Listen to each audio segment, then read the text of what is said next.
to see if there's any obstructions. Okay, we're live now, but there's no one here. There's no one here. They'll be here in a minute. I hope. I did advertise. Did you see it? I forgot to tell people this morning. So yeah. I meant to remind you to do that. And I sent out like one yesterday and two today. And I have your. Did you see it? It's your picture from your channel. I made it huge. Oh boy. Oh boy. And no, it's no big deal. But anyway.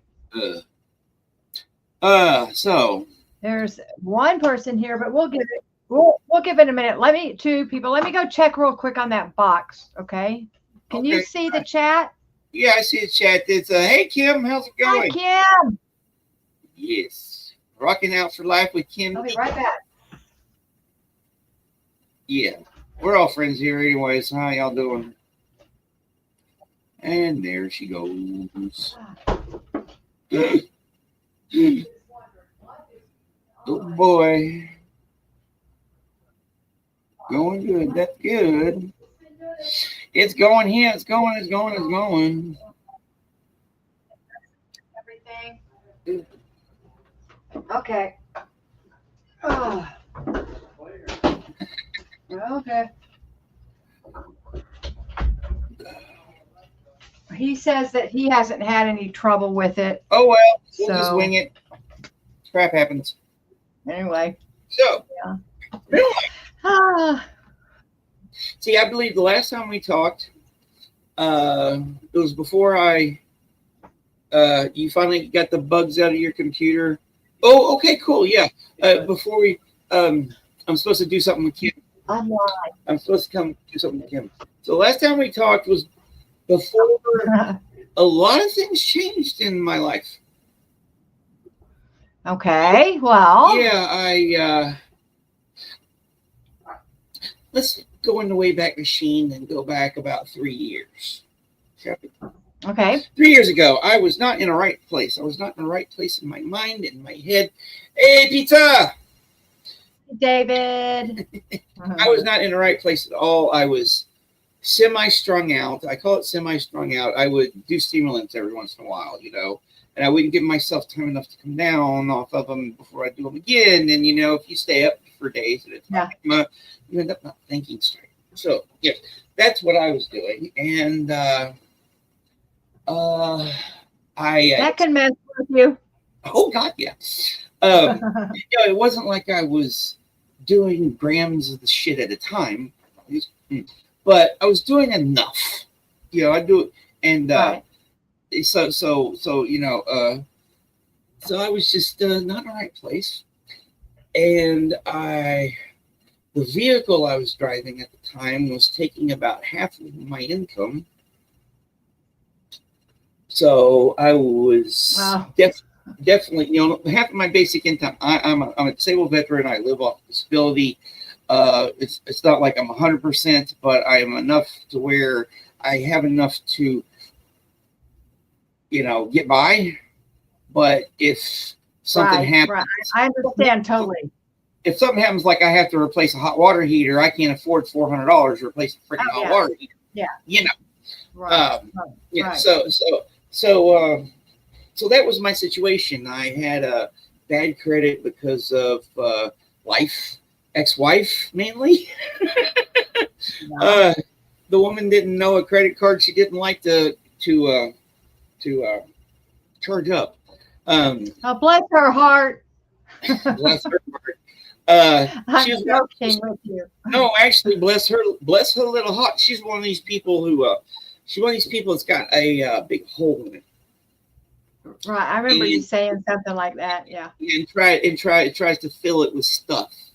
So the fallout from that: failed relationships, failed wannabes, my brother's death, lots of crap just going on. And I got into an accident because I rear-ended somebody, and depth perception it's kind of off when you're, you know, in that state. Yeah. And it didn't help that I didn't have adequate insurance. So I had to go to court, and by the time court rolled around, I wasn't going. I had him come get that vehicle. I couldn't. Oh no! I couldn't. I didn't have a way to court. I didn't even have $5 in my bank account to get gas, let alone anybody take me anywhere. I had no help, no one I thought I could turn to. I felt more alone in my life than I had ever felt in my life. I do have some semi-close. Well, I have some cousins that live around here. I've never been close to them. My sister and my mom and stuff are in Texas, so that's you know, I didn't have a vehicle, so I basically exiled myself from the world. I decided that, hey, I just need to scrape everything I can down to bedrock and build up from there. And it took a hell of a lot longer than I thought it was going to. I'm like, okay, 6 months maybe. No, 6 months, a year, maybe.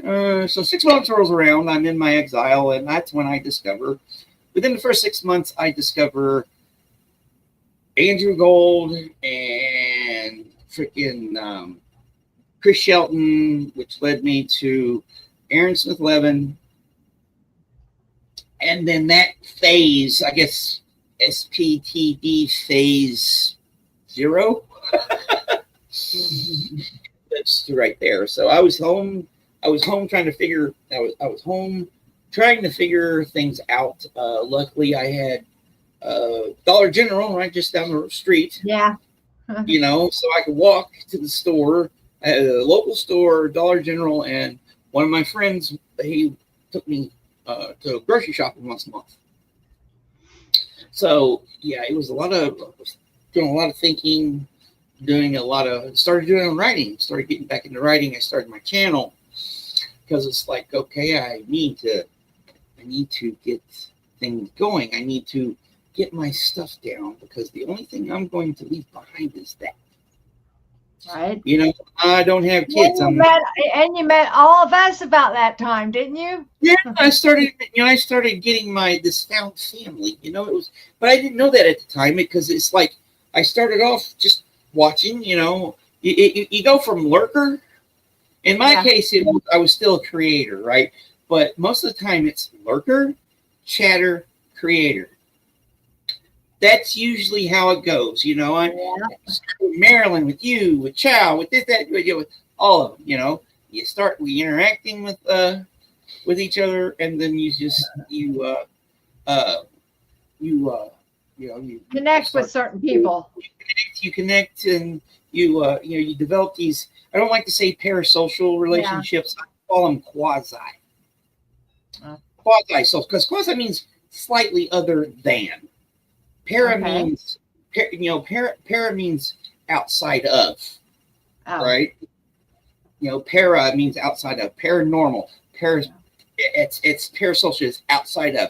Quasi means semi or almost, but it's not like we interact with in real life. But a parasocial relationship would be with someone that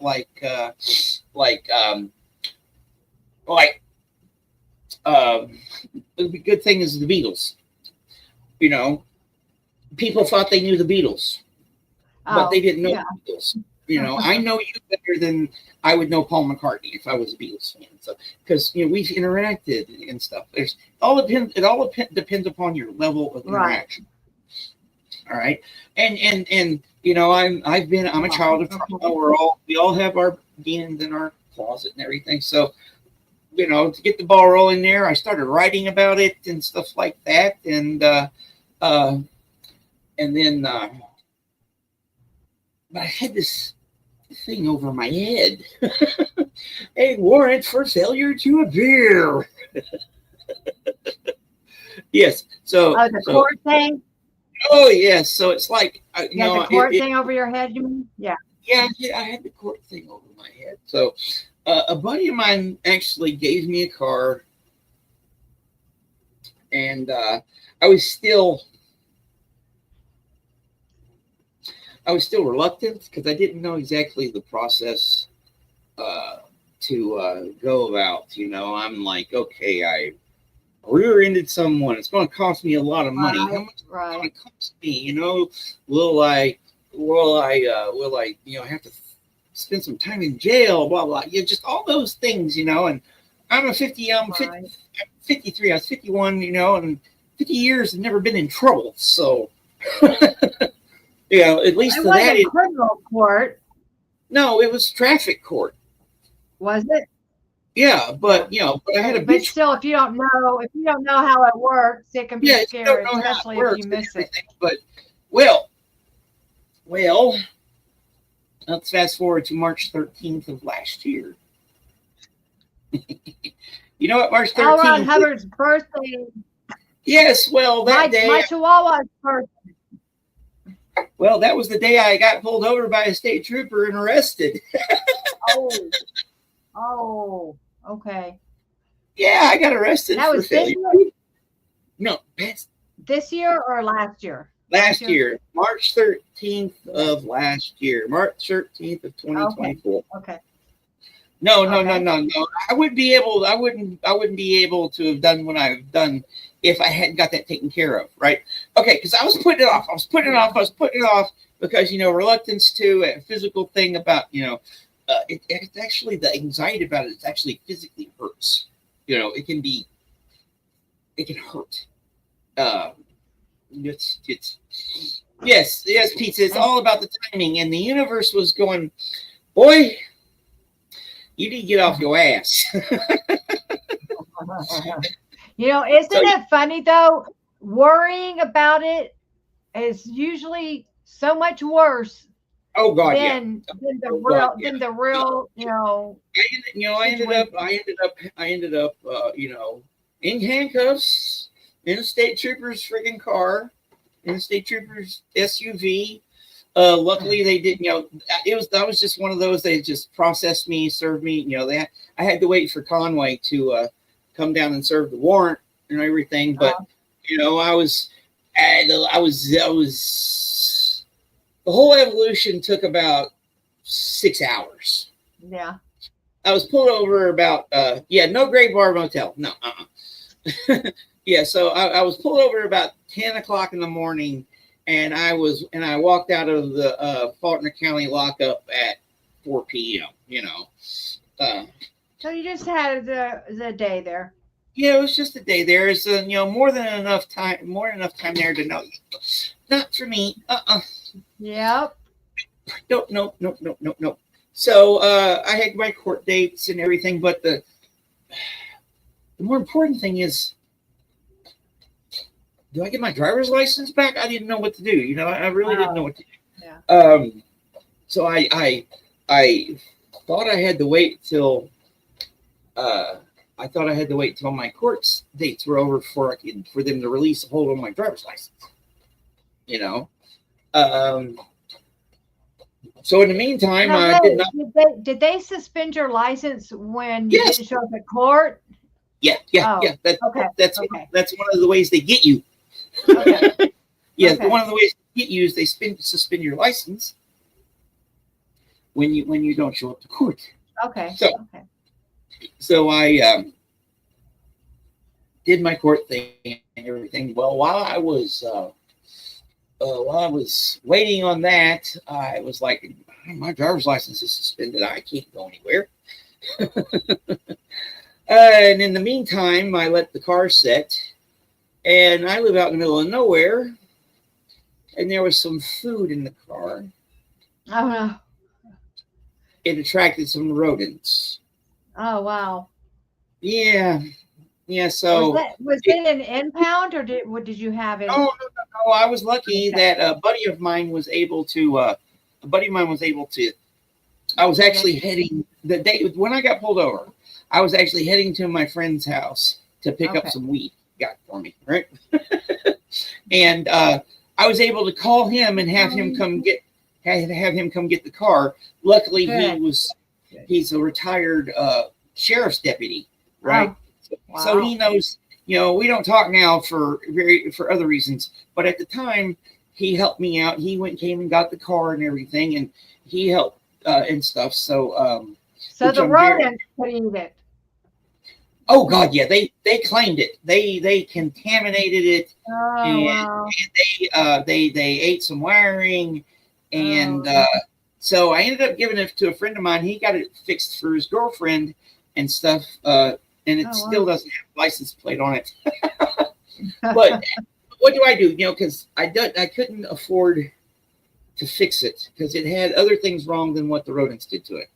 Right? It had electrical issues. It needed brakes, needed tires, just needed about $2,000 worth of work, and that would probably barely even take care of the rodent spell. But it, anyway. So I'm going. What the hell am I going to do? I get rides to court with friends and everything, and get it all taken care of. Plead guilty, give restitution. I get sentenced to a couple days in the lockup if I screw up in 6 months, which, that was, all that stuff. So altogether, the whole thing is going to cost me, after paying off my fines, about $3,000. Oh, gosh. Oh, yeah. Well, that's what a payment plan is for. Oh, okay. Yeah, if I was rich, I'd just paid it off. And it would only cost me about, well, if I had money, I wouldn't have gotten to the fucking situation to begin with. Right. They penalize you because you're poor. I know. I know. It's $10 a month. They charge you $10 a month to maintain your account. So every $50 I pay, only 40 of it goes to my balance. So incredible. I took that all into account and everything. So yeah, with all the fees and everything, it's going to cost me anywhere between $2,500 and $3,000. Okay, live and learn. Money. In the meantime, what do? I have no skills other than what I can do. I can't really do physical labor per se, because I can work out in the yard for 10 minutes. I'll start hurting and I come in and I take a break, and there's no job where I can do that, especially with no credentials. Yeah. I've got my disability that I'm on, which basically covers my living expenses and everything. And I'm lucky I live where I live, even though where I live has seen better days. My credit sucks. I don't know what I do. Well, a buddy of mine was like, you need to do a GoFundMe, something like that. And I'm like, I don't like asking people for money. That's the thing. I got my pride. It took Keela. Keela was like, because I was complaining about it. My situation, because it was rough. Not knowing, so from March till from mid-March till November, October, I was really depressed about this whole situation because the other stuff I wanted to do, and everything, I wanted to go on the cruise that challenge y'all went on and everything, but I couldn't do that. I had the warrant for my arrest, so it's not like I could get my, go through TSA. They'd be like, "Hey, buddy, you need to go to jail," That's not true. They don't check on that because I still have a warrant, and I'm joking. That's what I was going through my head. That shit was that stuff like that was going through my, and it's not like I had anybody to help me with my dogs and all this stuff. So there's that. So and then again, money. So what the fuck do I do? So with Keela's help and with this community's, I cannot express how grateful I am. It's wonderful. These people are wonderful. Yeah, well, yes, Pizza. We're victims of childhood trauma. Worst case scenarios are some of those things that automatically come to the freaking Yeah, expect the worst and hope for the best. That way, all your surprises are pleasant. Right.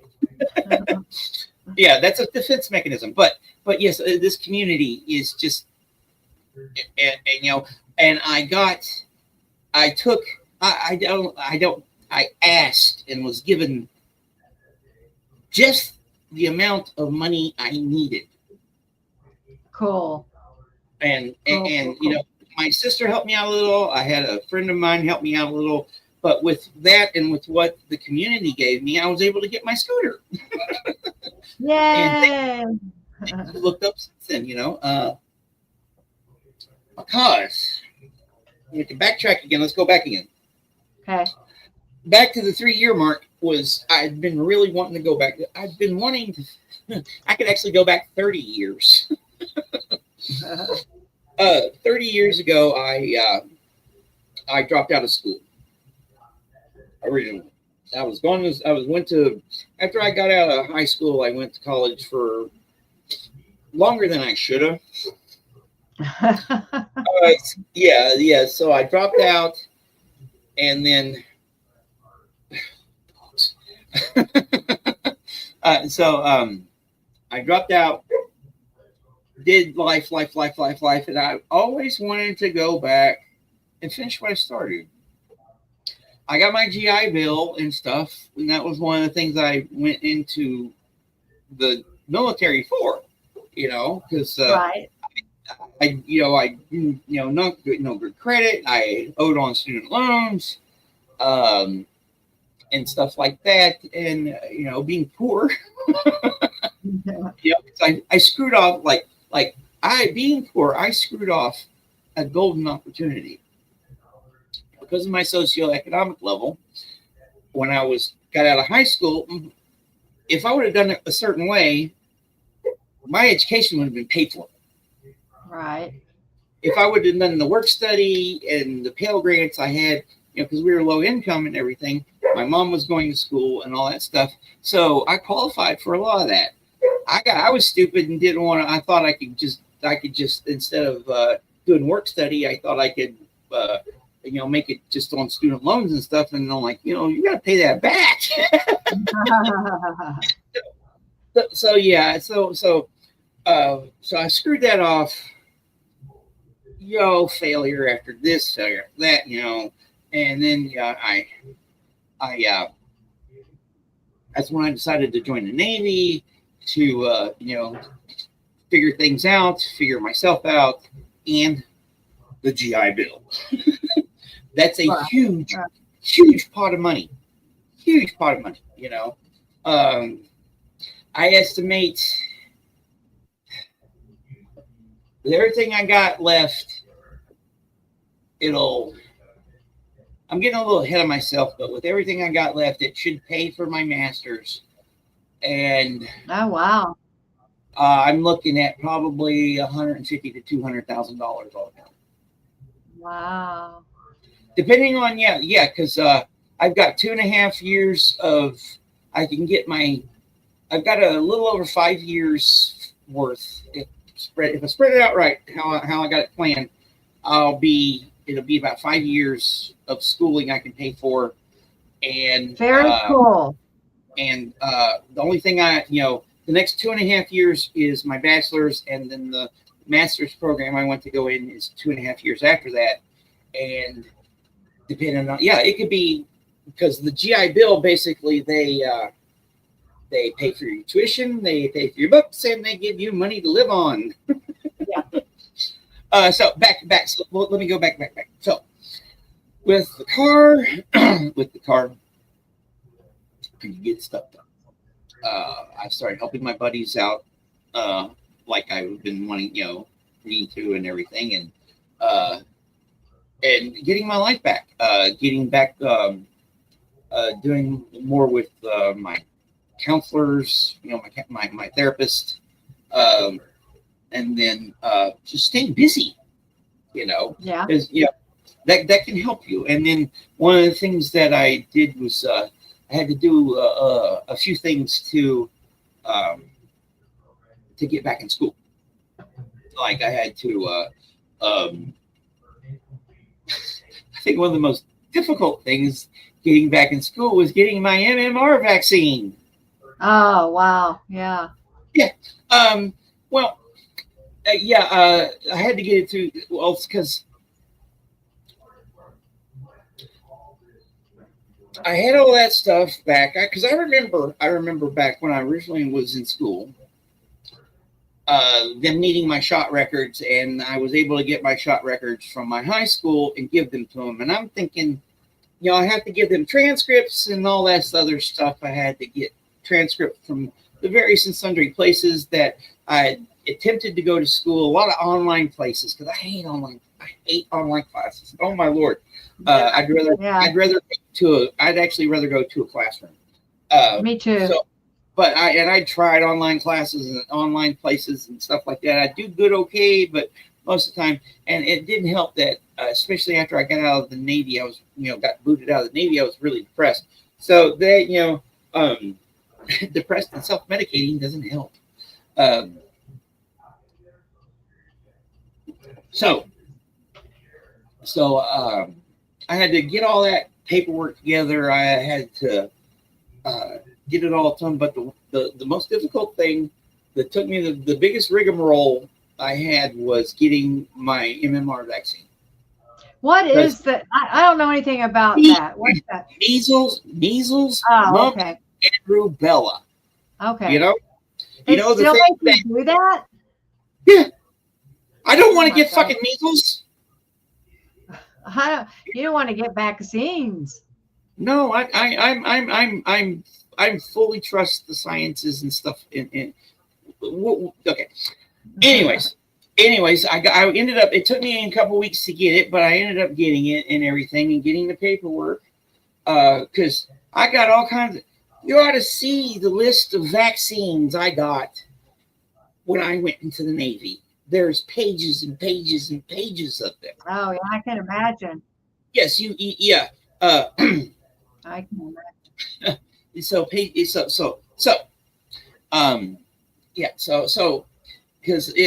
I was like, okay, I'm like, why didn't y'all have them?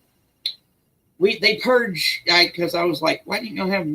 They purged those records after so many years, and of course,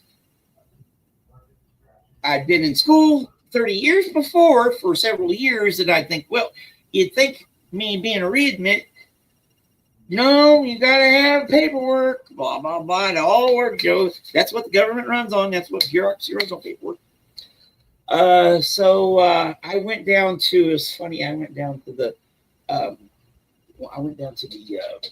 Arkansas Department of Health thinking, oh, maybe they had it. They don't have anything before 1994. Oh, wow. The only thing they had basically the vaccines for the pandemic, and then basically they had everything that the Navy had reported to that the VA has reported to the states is what they have in my records. Okay. And so I talked to the VA about it, and they're like, okay, we'll order it for you. So it took a few weeks to get it done, but I got it done. And that was the last thing. They readmitted me with it. But this is the thing. With all my grades and everything, you know what my cumulative GPA is? What? I have a total of 130 credit hours. You know how much it takes to get a degree at UCA? 120. I forget. It takes 120. Okay. So you need 120 credit hours. I have 130, and my GPA is 1.954. I need a 2.0 to graduate. So I'm right there. I'll be able to do it. I'm retaking a couple classes, like because I'm a readmit, and I'm a veteran. Because I was a readmit and I'm a veteran, they put me in basically first for getting classes, despite the fact like I'm a readmit senior, so I basically get my pick of my classes. Right. So I was able to get. I'm taking biology, which I made a D in. I want to take there's a couple D's on my transcript that I want to make B's or A's. That one and speech, if I can figure it out and end up taking it. I'm taking biology, which is a 4 credits, it's a 4-credit class, and then music appreciation this summer. You have to have sometimes you have to have a lab with that biology too. Yeah, that's why it's a 4-credit class. That's why it's 4 credit hours. So I had so I'm taking that in June. Yeah, June and the first part of July. I'm going to be going to school, and then I'm going. Yay! Congratulations!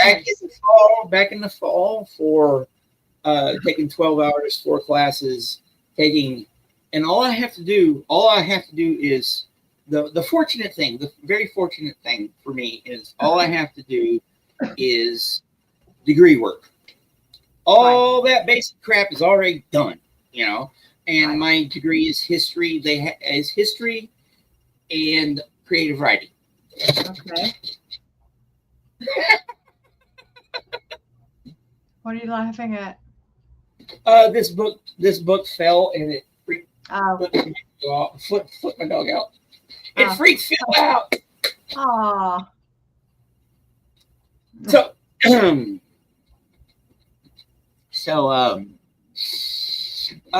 I got a plan. Well, so I'm taking. I'm getting a bachelor's of science in history with a minor in creative writing. They back in the day when I went originally, they only offered 1 creative writing class. Oh. Okay. Now they have a creative writing program. Good. And yes, and I've been actually over. This past month was National Poetry Month, and there was a lot of stuff going on. And let's see, at Fulton County Library, a couple times, at the Fulton County Library, at certain times of the year, they'll have visiting poets come in and do readings. So I've been going to that, especially since I got the car back and got transportation. And cool. I know a few people that do that. Like I wouldn't say friends, but I'm acquainted with the poet laureate of Arkansas. Her name's Susan Underwood. Yeah, her name's Susan Underwood Roach. She's awesome. She's a great writer, and she likes my stuff. She actually, I sent her some copies of stuff that I published, like my Scientology collection, and she loves it. She liked it. She didn't understand some of it because I put a lot. One of us that follow the anti-Scientology would understand what I'm talking about. Or, Mike Rinder thought it was hilarious. Some of the stuff that I wrote in it was hilarious. I sent him a copy of it, and he actually wrote me back and said he liked what I wrote. So he thought it was funny. So yeah, poor guy, rest his soul. Yeah. So yeah, ran into her. This guy named Michael Blanchard. He's a professor at UCA, and he invited me actually because I told him I've been telling him that told him that I was getting back in and stuff like that. And he actually invited me. He invited me to do this they call it a poetry coffee house. All right. So one of the things I've been doing, like one of the first things I did after I got my car was I went to Hot Springs. And every Wednesday in Hot Springs, Arkansas, at this place called Collective Coffee and Tea, they do a poetry reading. Ah. It is the longest continuous series, poetry reading open mic series in the country. It's been going since 1989. Oh, wow. Cool. That's very cool. I found out about it right before the pandemonium happened, and they went to virtual, and then I forgot about it because of crap going on in my life and everything. And then when I decided to get back into stuff, I went down there once, but and I got a pretty good reception with some of the stuff with the thing I wrote, but I was unable to go back again because of circumstances until December, which was right after I got there. So I've been going there every once in a while. Plan on going down there hopefully next week. So I was telling him about that and everything, and he invited me to do what they call a poetry coffee house at UCA, which is usually reserved for students. And I'm like, well, technically I am a student. So basically it was back in my day, the poetry magazine for students at UCA called The Vortex. Okay. Vortex 21. Yes, this is Vortex 21. I actually have something in this. This is the most recent edition, 51. Oh, wow. Yeah, they are doing a big to-do for the 50th anniversary of its first publication, which I've got some stuff that I'm going to be involved in. So I'm kind of putting myself back in that world. That's very cool. Back in the day, we'd sponsor the Vortex sponsored two a semester, right? And two open mics a semester. I think they put it down to one. When I get back there, I'm gonna make sure we do it too. Anyways, we're going to do it more frequently. But I got invited to do that. It was going, and then the Poets Roundtable of Arkansas did a thing on the 12th of April, and I'm going to be joining that. I got to fill out the paperwork and everything. They do it by snail mail, so I got to So I got to do that, and then you've been busy with this poetry stuff. That's good. I'm a poet. That's what I am. I know, but you're away from it for a while, and now you're really throwing yourself into it. I think that's great. Yeah, and then but this is the important thing. This is something that connects these two books, right? The 20 it was last week.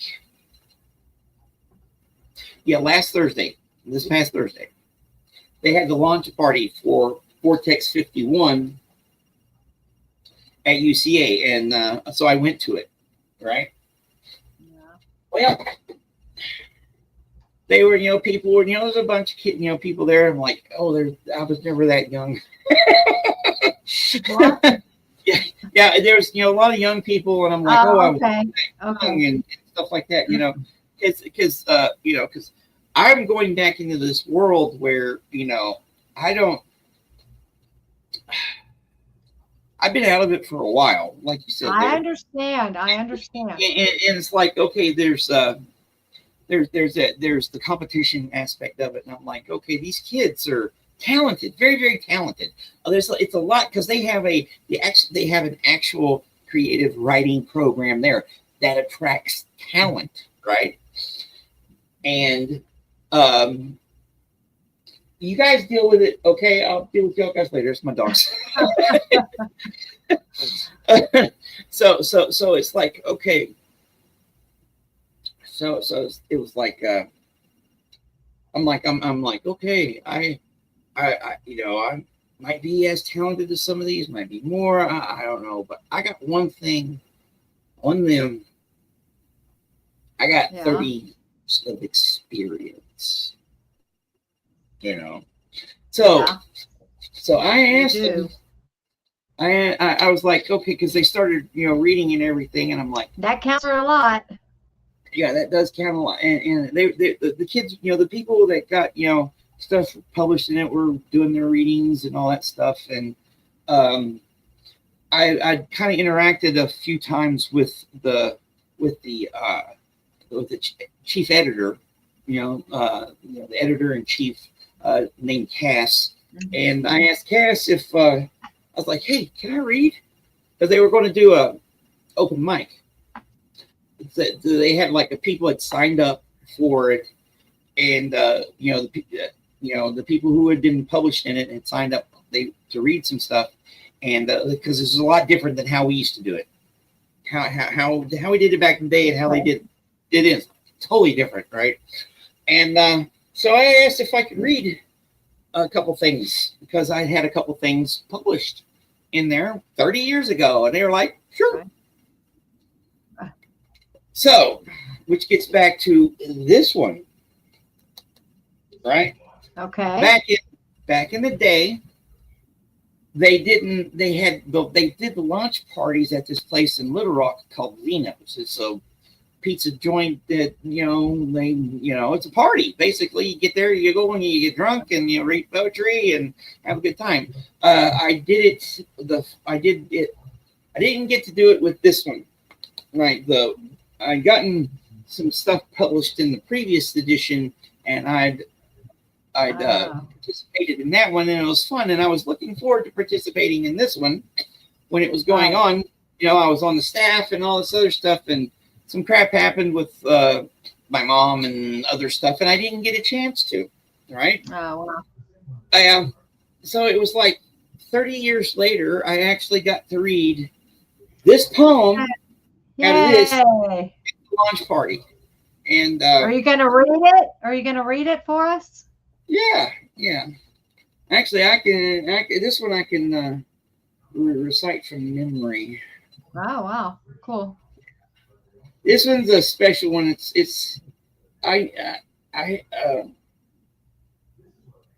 it is. It's called Late Christmas Eve Morning. I wrote it Christmas Eve morning, 1994. Okay. Yeah, and I was coming down off acid. Okay. Well. Yeah. We all have passed. I think psychedelics are wonderful in small doses. Yeah. Well, I haven't done any. I haven't done any. I did it a handful of times in my 20s,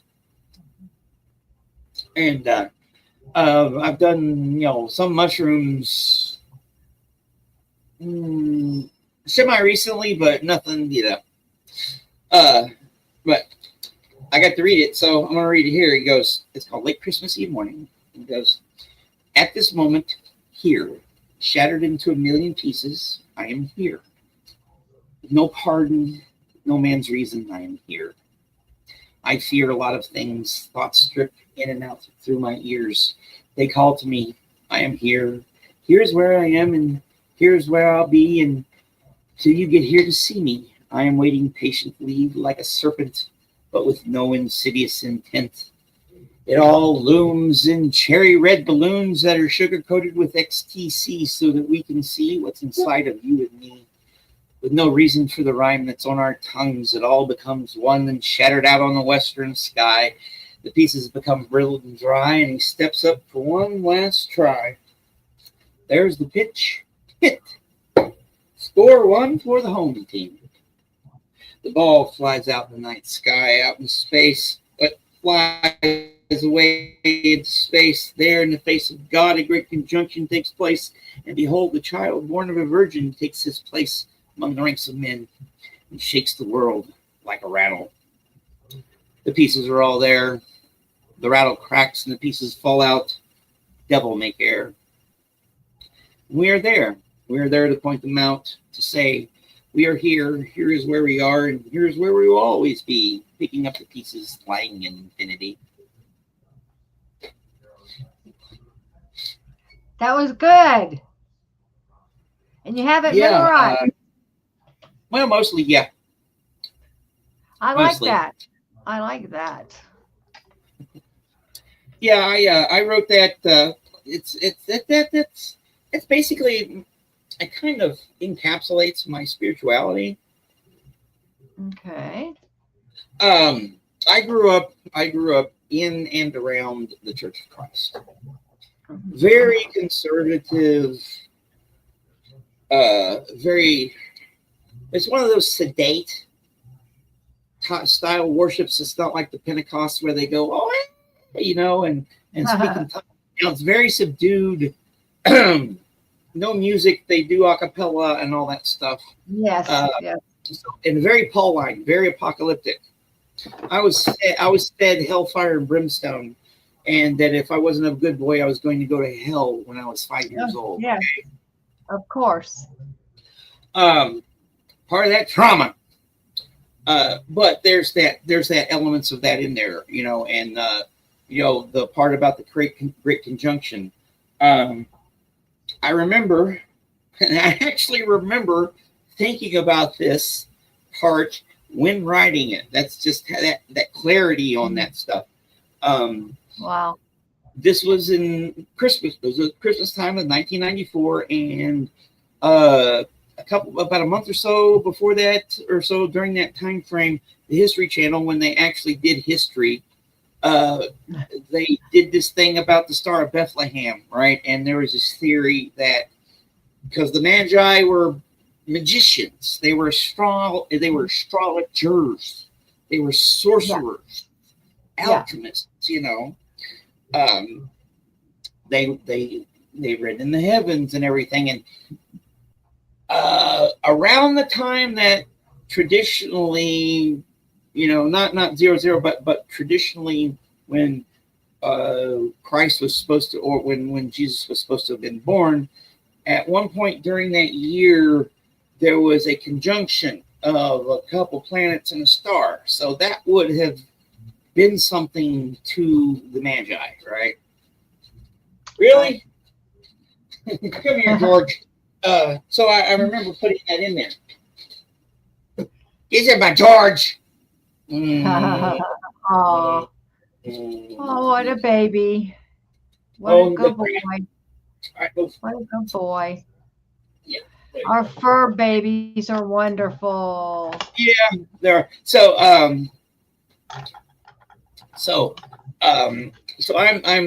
not a religious person. I'm more of a spiritual person.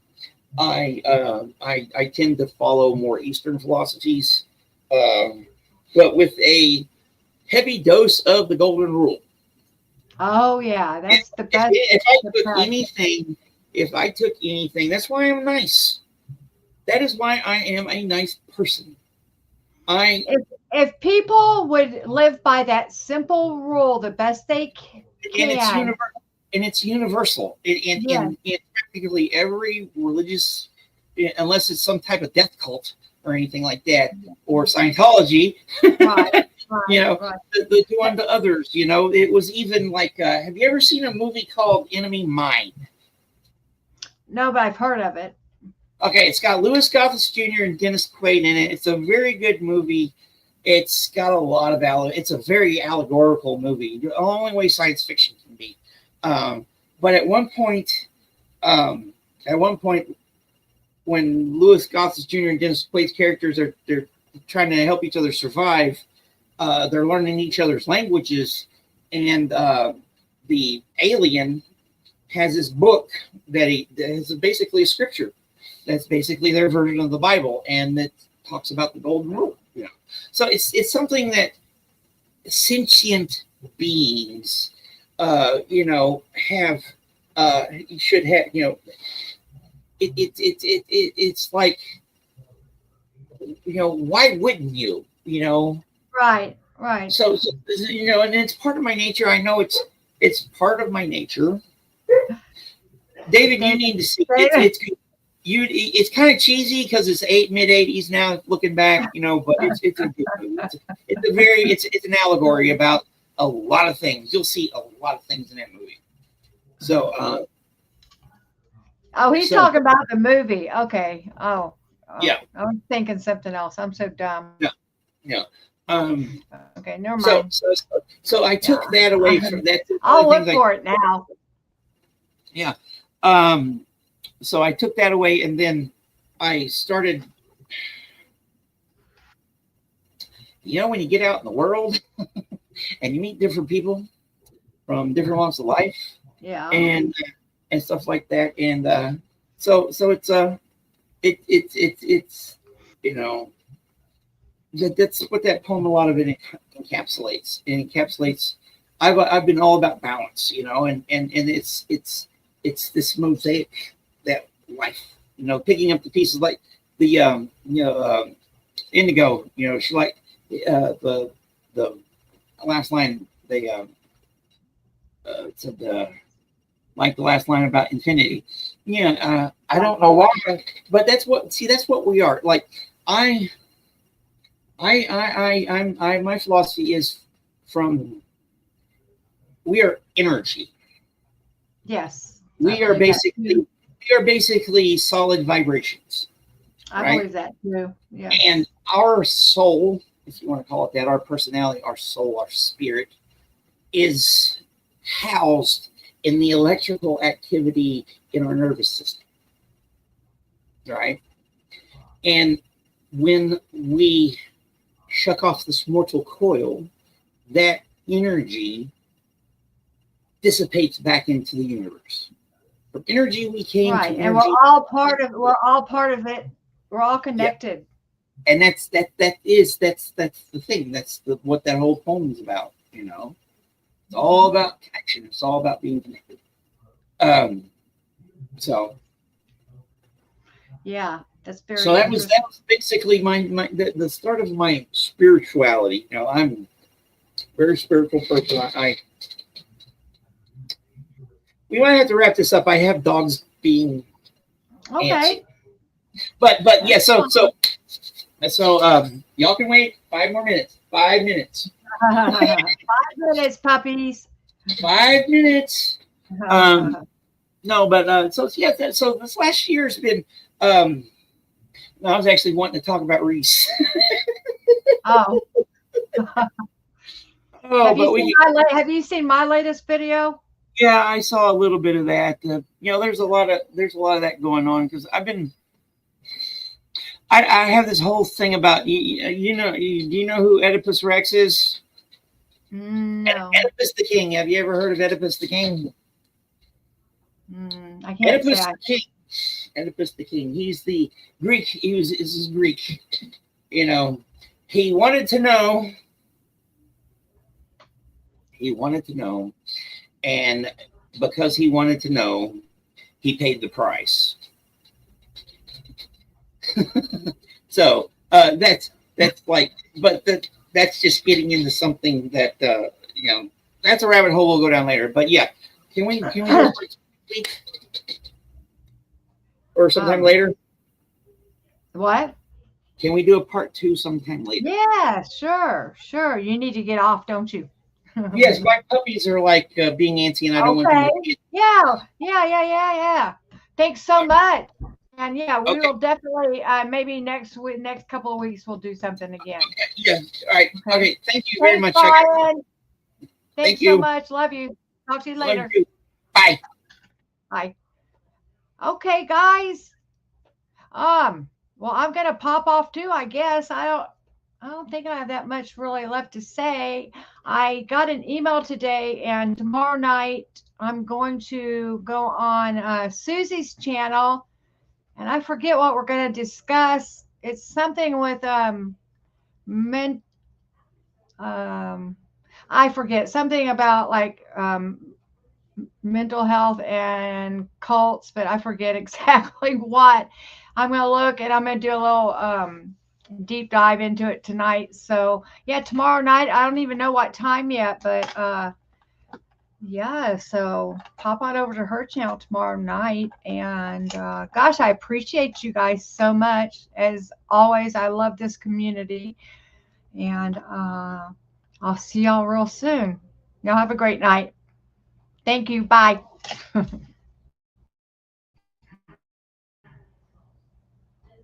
Ah.